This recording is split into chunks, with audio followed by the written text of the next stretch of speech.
Hello children, good morning to all of you. आपका स्वागत है मेरे YouTube चैनल विद्यार्थी ट्यूटोरियल पर। और आज मैं आपके साथ हूं स्क्वायर और स्क्वायर रूट्स को लेकर के। तो चलिए हम देखें बिना समय गंवाए कि वर्ग और वर्गमूल स्क्वायर्स और स्क्वायर रूट क्या है, कैसे हम उसको समझ पाएंगे। ये खास करके छोटे बच्चों के लिए है जो क्लास 4, 5, 6 के स्टूडेंट्स हैं। बड़े लड़कों को भी जिनको इनकी जानकारी नहीं है या जानकारी में कुछ कमी है, उनके लिए भी फायदेमंद है। तो सबसे पहले हम वर्ग स्क्वायर को पढ़ते हैं। वर्ग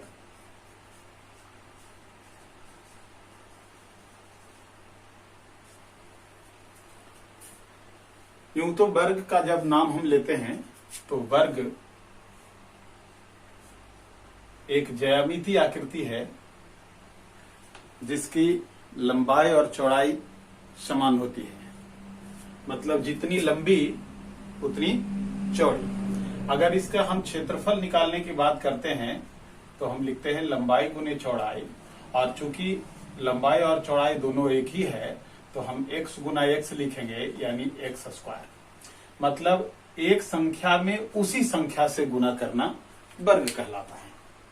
एक संख्या में उसी संख्या से गुना करना वर्ग कहलाता है। मान लीजिए हमारे पास एक संख्या है 7 और 7 से ही हम उसमें गुना करते हैं। इस प्रकार से प्राप्त अंक 49 आता है, 49। अब 49 को हम वर्ग संख्या बोलते हैं। क्या बोलते हैं? वर्ग संख्या, यानी स्क्वायर नंबर। स्क्वायर नंबर, और वो ये मूल नंबर है जो स्क्वायर नंबर का स्क्वायर रूट कहलाता है। स्क्वायर रूट यानी वर्गमूल, और अगर नंबर जोड़ दिया जाए तो संख्या, वर्गमूल संख्या। ठीक है, तो इसी बात पर हम चर्चा आज करेंगे। वर्ग की परिभाषा हम इस प्रकार से देंगे कि जब किसी संख्या को उसी संख्या के साथ गुना किया जाता है तब प्राप्त गुणनफल को पहली संख्या का वर्ग कहा जाता है। अब जैसे मान ले 7 एक संख्या लेते हैं, 7 संख्या लेते हैं। क्या कह रहा है? किसी संख्या को उसी संख्या के साथ गुना करना, यानी 7 को 7 के साथ गुना करना।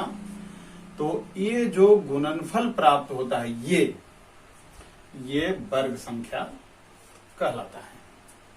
ठीक है, इसी प्रकार से हम ऐसे कह सकते हैं कि 49 7 का वर्ग संख्या है। 49 जो है 7 का वर्ग संख्या है। या हम कह सकते हैं कि 7 का वर्ग संख्या क्या है? 49 है। 7 का वर्ग संख्या 49 है।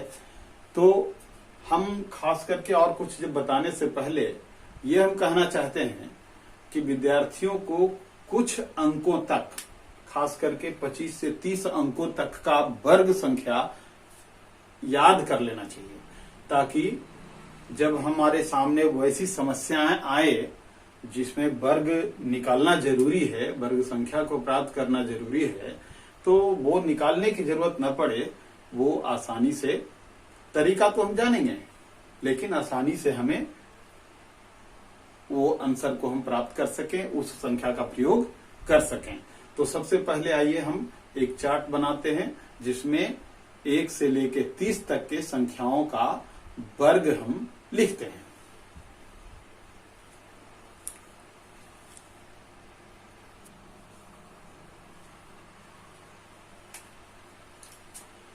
तो हम लोगों को ये याद रखना है कि 1 से 30 तक की जो वर्ग संख्या है उसको और उसके जिसका वो वर्ग संख्या बना है, ये दोनों को याद रखना है। जैसे हमने लिख रखा 1, 2, 3, 4, 5 से लेकर के 30 तक। 1 का वर्ग 1 है, क्योंकि 1 में 1 से जब गुना करते हैं तो वो आता है 1, और 2 में 2 से गुना करते हैं तो 4, 3 है तो 3 में 3 से ही गुना करना है 9, 4 में 4 से ही गुना करना है 16। इसी तरह से जिस संख्या के सामने जैसे 19 है तो 19 से ही गुना करना है, और वो संख्या जो प्राप्त होती है 19 का ये वर्ग संख्या कहा जाएगा।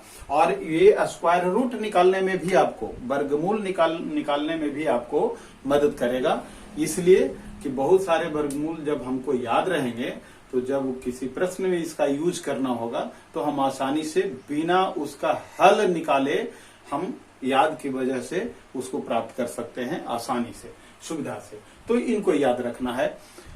और अब हम आपको बताते हैं कि वर्ग और वर्ग संख्या के बीच संबंध क्या है। तो पहला संबंध है कि सम संख्या को हमेशा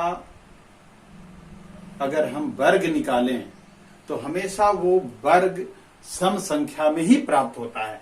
आप देखिए ये सम संख्या है, हम सम संख्या पर गोल चिन्ह लगाते हैं, ठीक है ना, हम सम संख्या पर गोल चिन्ह का प्रयोग कर रहे हैं।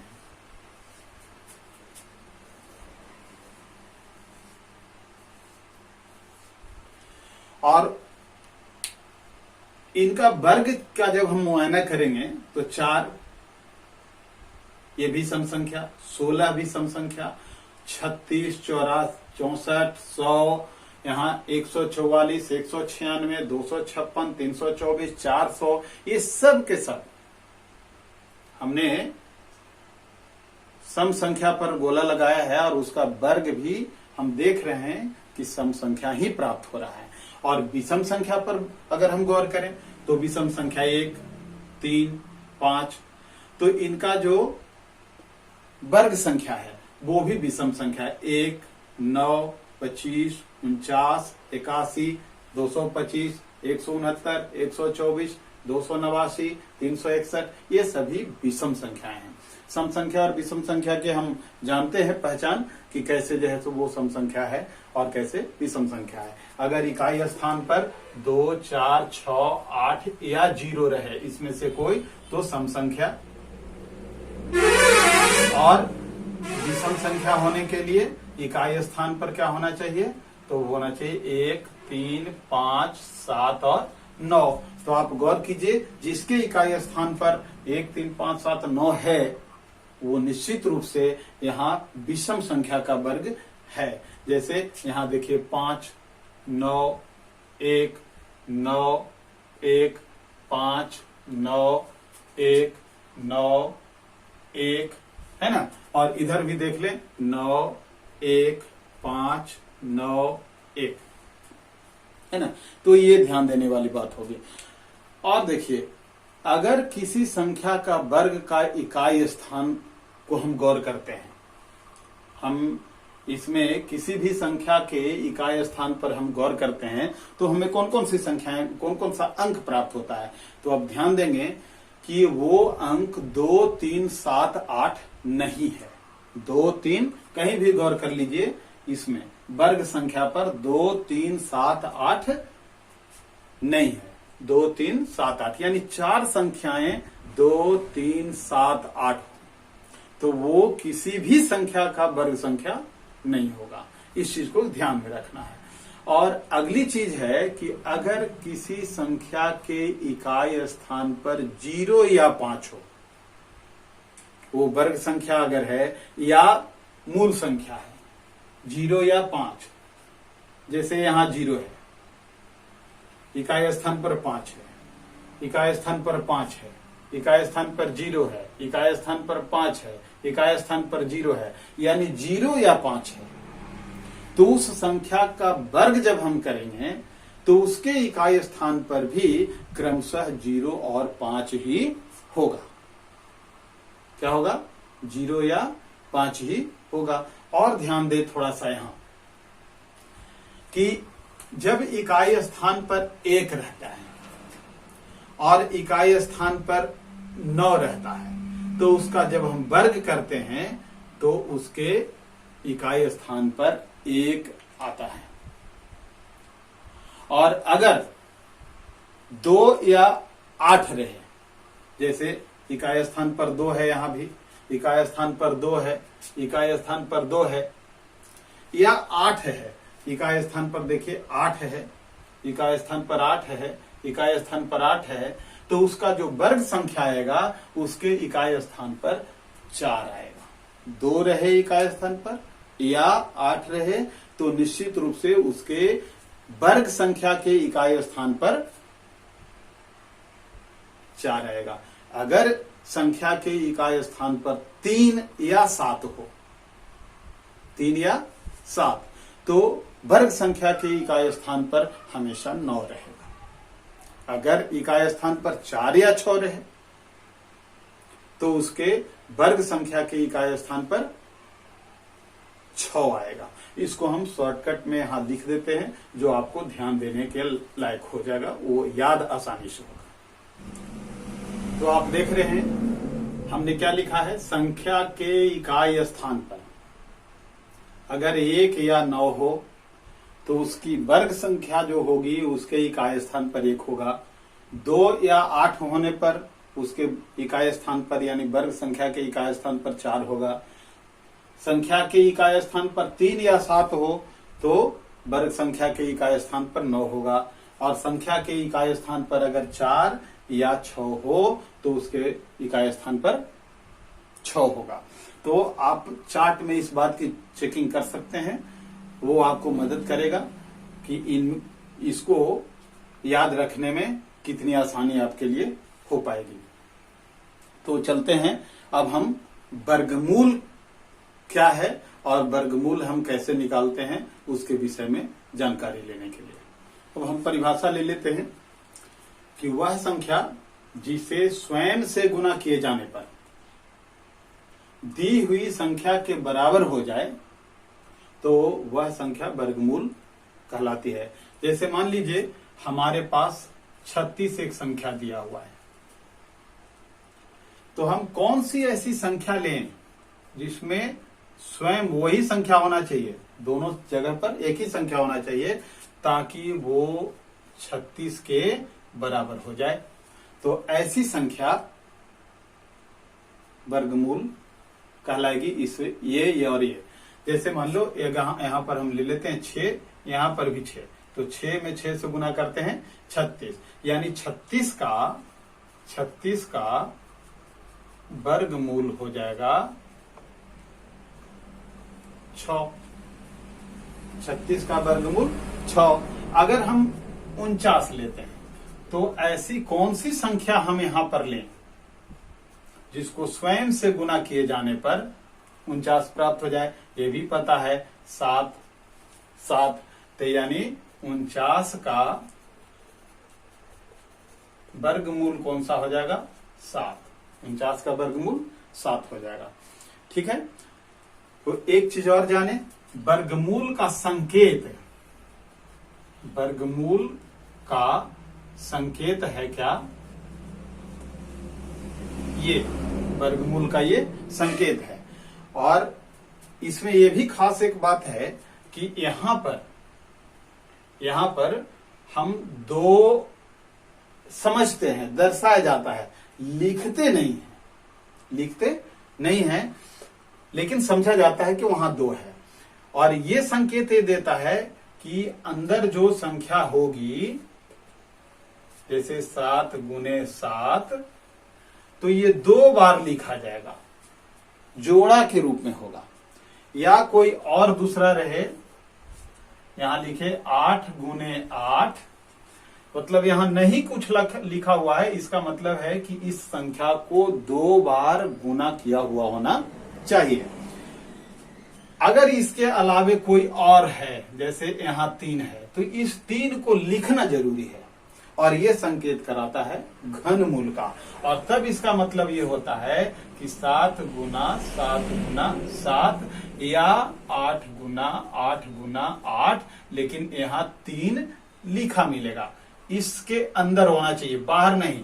अगर हम गलती से ऐसे लिख देते हैं तो इसका अर्थ कुछ और है, इसका अर्थ कुछ और है, तो ध्यान देना होगा।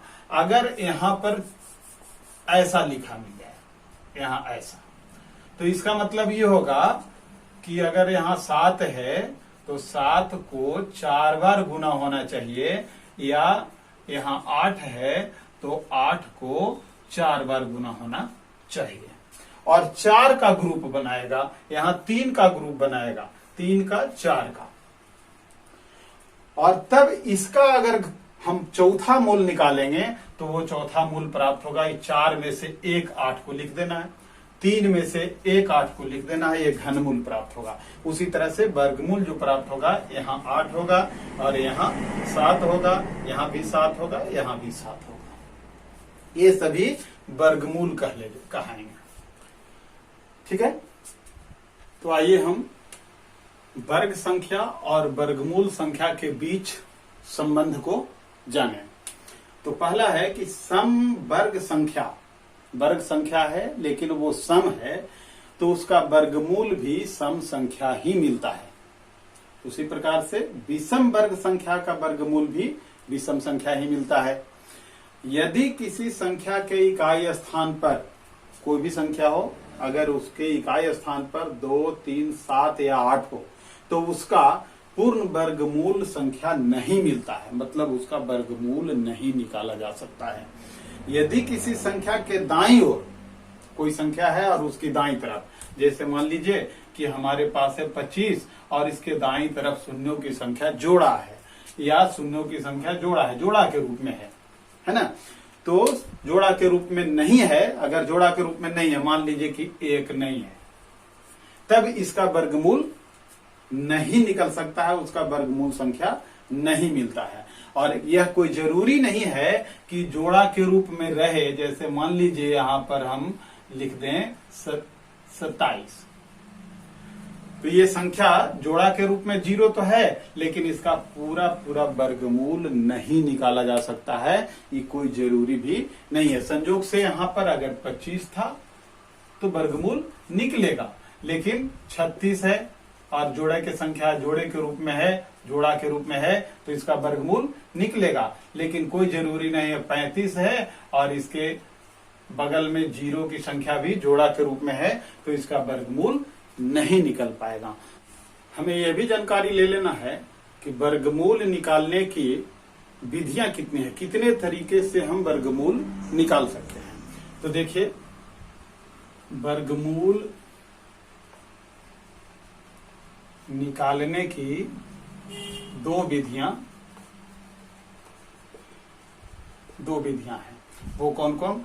तो पहला विधि है जिसको हम गुणनखंड विधि कहते हैं, गुणनखंड विधि। और दूसरी विधि है जिसे हम भाग विधि कहते हैं, भाग विधि, है ना। एक गुणनखंड विधि और दूसरा भाग विधि। आप ध्यान दें, भाग विधि को एक दूसरा नाम है यूलर विधि भी। कौन सी विधि? यूलर विधि। ठीक है, समझ रहे हैं? तो चलिए हम एक एग्जाम्पल लेकर के हम इसको समझाने का प्रयास करते हैं। जैसे एक छोटी सी संख्या हम ले लें, संख्या हम छोटी सी ले लें। जैसे मान लीजिए हम ले लेते हैं 400, हमारे पास संख्या है 400 और इसका वर्गमूल निकालना है। तो पहला तरीका गुणनखंड विधि। तो गुणनखंड विधि के लिए हमको 400 को गुणनखंड करना होगा। 2 से लगाएंगे 200, 2 से भाग देंगे 400 में, फिर 2 से भाग देंगे 100, 2 से भाग देंगे 50 और फिर 2 से भाग देंगे 25 और 5 से भाग देंगे 5। यानी हमको जो गुणनखंड के रूप में प्राप्त हुआ वो ये प्राप्त हुआ है, यानी 400 बराबर 2 गुना 2 गुना 2 गुना 2, है ना, 2 गुना 2 गुना 2 और गुना 5 गुना 5। अब इसमें चूंकि वर्गमूल निकालना है, हमने बताया था कि वर्गमूल में यहाँ पर 2 समझा जाता है, यानी संख्याओं को 2 बार लिखना होता है, यानी 2 का जोड़ा लगाना है। तो यहाँ पर भी 2 का जोड़ा हम लगाएंगे, 2 का जोड़ा लगाएंगे और हर एक जोड़े से एक एक हम ले लेते हैं, हर एक जोड़े से एक एक ले लेते हैं। अब इसको गुना कर दें, 2 दूना 4 और 4 पचे 20, यानी ये 400 का वर्गमूल हुआ गुणनखंड विधि से। अब इसको चेक करके देख लें, हमें क्या चाहिए, 20 को 20 से ही गुना करना है और तब फिर हमको जो संख्या प्राप्त होती है वो 2 दूना 4 और 4 पर ये 2 जीरो यहाँ हम लिख देंगे, यानी 400। इसका मतलब है कि 400 का वर्गमूल 20 है। अब इसी को भाग विधि से हम प्रयास करते हैं। भाग विधि में क्या करना होगा, देखिए 400 हम लिख देते हैं, 400 लिख दिया हमने।